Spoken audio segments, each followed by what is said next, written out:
wuxuu ahaa kulan qof walba oo Soomaaliya uu sugayay waxay wiilasha qarankeena Soomaaliyeed ee guul ka heleen lugta hore ee ka dhacday cariga Jabuuti oo guul ahaan ugu ciyaarayay qof walba wuxuu dareemayay in kaliya ay tilaabo yar ka xigto ku biirista heerka guruubyada isreebka koobka adduunyada ee qadar ka dhici doona sanada 2022 dhalinyarada reer Muqdisho ayaa badi waxay ka soo bixeen guryahooda si ay ugu daawadaan goobaha bulshada iskugu timaado xilli awoodeen in aqaladooda ay ku daawadaan ciyaartan weyn halkan waa mid kamid ah goobaha ay dhalinta iskugu timid si ay u daawadaan ciyaarta xulkeena Soomaaliya oo la ciyaaro dalka Zimbabwe goobtaana waa Pizza House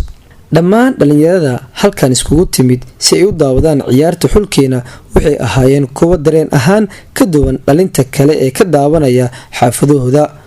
qaarkood baa istaaga ku daawanaya ciyaarta maadaama ay halkan u yimaadeen inay dareenkooda xamaasadda la wadaagaan bulshada inteeda kale qaybta hore ayaa socota wiil xulkeena gool waa laga dhalin laayahay taasoo ku muujinaysa in xulkeena 100% u soo bixi karo wareega xiga tartankan salamida Britain Entertainment Center waa goob kale iskugu soo bixeen dhalinyaro waxa ay iyagoo daawanayaan ciyaarta xulkeena taasoo ahayd mid aad u xiiso badan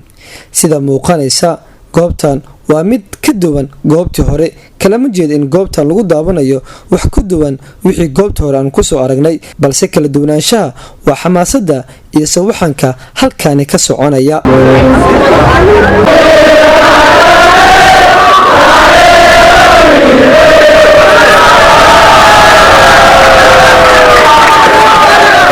ugu dambeyn ciyaarta ayaa ku soo ilaatay 3 gool iyo 1 gool oo xulkeena qaranka Soomaaliya looga adkaaday taas oo ka dhigan in laga soo ciribtiray tartanka isreebka dhacdada koobka adduunka 2022 kadib markii ciyaarta ay soo ilaatay goobta iminka aan ku suganahay waxaan la hadlay qaar kamid ah dhalinyarada daawanaysa ciyaarta iyagoo aad ugu xumaa in Soomaaliya laga adkaado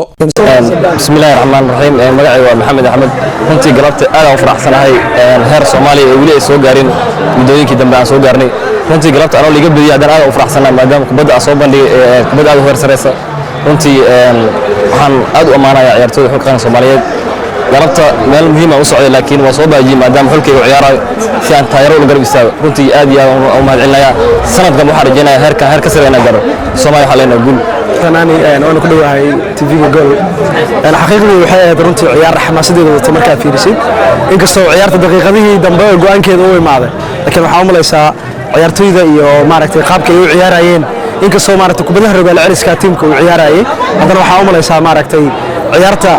natiijada daqiiqadihii dambe go'aamis waliba goolka Afrikiga ay goolka markay dhaliyeen oo 1-1 ka ahay rajada aad u fiicneed goolka maaragtay madaxa aan goolka iska dhaliyeen runtii ciyaarta ka saaqasa isleeyahay laakiin ciyaarta runtii waxay u muuqatay qaab marka aad fiirisid systemka ay Soomaaliya ku ciyaaraysay system difaaceeda oo ragaal celisina oo ahaa ahaan xadreed goolka xaqiiqdu dareemi kartaa qof walba Soomaaliya wuxuu dareemayo waa sanadkii aan ugu rajada fiicnaan kadib burburkii dalka sababtoo anaga jiilkan ka hadlayno waa jiilka anaga aan joogno marka runtii waxaan dareemaa xamaasad maaragtay xitaa curudkii koodo kale inuu uga dhintay xanuunkeedo kale aan dareemay dhawahay wallahi maanta xulka Soomaaliya inay ka haraan maxaa la isreebka World Cup-ka aad uga xubnahay dhamaanteena maxaa la taageer ahaan kale iyo ka ciyaartooyda ama dhamaan isku niidanahay ciyaartooyda oo xulka Soomaaliya matalaysay dhamaantood wixii maxaa la guuldaradii maanta qaadanay ayaga laftigooda waxay ay u soo ahaayeen maahan oo waxa way guuldar loo wada dhacay waa dhamaanteen waana ku faraxsanahay in heerka soo gaarno heerar ka duwan inaan gaari doono rajayna insha Allah kubadana waa soo laabatay aad aan ugu faraxsanahay